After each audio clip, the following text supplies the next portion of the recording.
ಆ, ಇದು ಲೇಟ್ ಆಯ್ತು, ನಾವು ಪತ್ರಿಕೆ ಜೊತೆನೆ ಮಾತಾಡ್ತೀವಿ ಎಲ್ಲ. ಒಂದು ವಿಷಯ ಹೇಳ್ಬೇಕು, ಯಾಕಂದ್ರೆ ವಿಜಿ ಸರ್ ಒಂದು ಗ್ರೇ ಅಲ್ಲಿ 50 ವರ್ಷದ ಒಂದು ಪಾತ್ರ ಅಂದಾಗ ಅವರು ಒಪ್ತಾರೆ, ಮಾಡ್ತಾರೆ. ರಚಿತಾ ಮೇಡಮ್ ಈ ಥರ ಒಂದು ಮಗುವಿನ ತಾಯಿ ಅಂದಾಗ ಅವರು ಒಪ್ಪಿ ಮಾಡ್ತಾರೆ. ಅದೇ ಥರ ನನಗೆ ಚಾಲೆಂಜಿಂಗ್ ಅನಿಸಿದ್ದು ರೂಲರ್ ಕ್ಯಾರೆಕ್ಟ್ರು. ಸೊ ಅವ್ರ ಹತ್ರ ಹೋಗಿ ಫಸ್ಟ್ ಅವರು ನಾನು ಬ್ಯುಸಿ ಇದ್ದೀನಿ ಮಾಡಲ್ಲ ಆ ಥರದ್ದು ಒಂದು ಇದು ಬಂತು. ನಾನು ಎದುರುಗಡೆ ಹೋಗಿ ಇದರಲ್ಲಿ ಒಂದು ಸರ್ ನೀವು ಈ ಪಾತ್ರ ಮಾಡಲಿಲ್ಲ ಅಂದ್ರೆ ನನಗೆ ಈ ಸಿನಿಮಾ ಒಂದು ಫ್ರೆಶ್ನೆಸ್ ಕೊಡಲ್ಲ, ಒಂದು ರೆಗ್ಯುಲರ್ ಫಾರ್ಮೆಟಲ್ಲಿ ಹೋಗ್ಬಿಡುತ್ತೆ ಅಂತ ಎಲ್ಲ ಕತೆ ಹೇಳಿ ಒಂದು ಎಮೋಷ್ನಲ್ ಆಗಿ ಅವ್ರಿಗೆ ಹೇಳ್ಕೊಂಡಾಗ ಅವರು ಒಂದು ಸಿನಿಮಾ ಪ್ಯಾಷನ್ ಅಂದರೆ ಈ ಹುಡುಗ ಎಷ್ಟು ಒಂದು ಇಷ್ಟಪಟ್ಟು ಬಂದಿದ್ದಾನಂತ ಅವ್ರಿಗೆ ಕಾಣಿಸ್ತು. ಅದು ಒಪ್ಪಿ ಮಾಡಿದರು.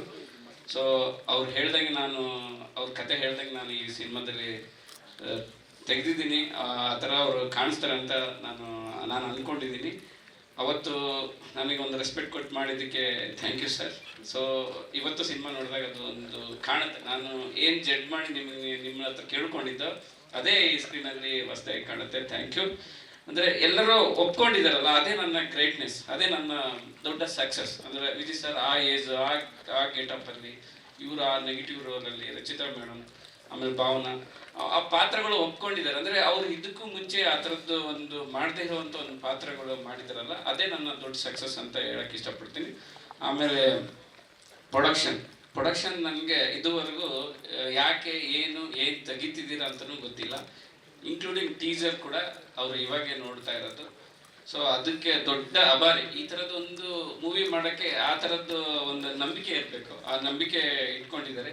ಈ ಸಿನಿಮಾ ಥ್ರೂ ಔಟ್ ನನ್ನ ಕನಸು. ಯಾರು ಅವ್ರದ್ದೇ ಆದ ಏನೂ ಹೇರಿಲ್ಲ, ಪ್ರೊಡಕ್ಷನಿಂದಾಗಲಿ, ಆರ್ಟಿಸ್ಟ್ ಕಡೆಯಿಂದಾಗಲಿ, ಟೆಕ್ನಿಷಿಯನ್ ಎಲ್ಲ ನನ್ನ ಕನಸು ನನ್ನದೇ. ಇದು ಏನೇ ಆದ್ರೂ ಅದು ನನಗೆ, ಅದು ಕೆಟ್ಟದ್ದಾಗಿರ್ಬೋದು ಒಳ್ಳೇದಾಗಿರ್ಬೋದು, ಅದು ನಾನೇ ಜವಾಬ್ದಾರಿ ಆಗಿರ್ತೀನಿ.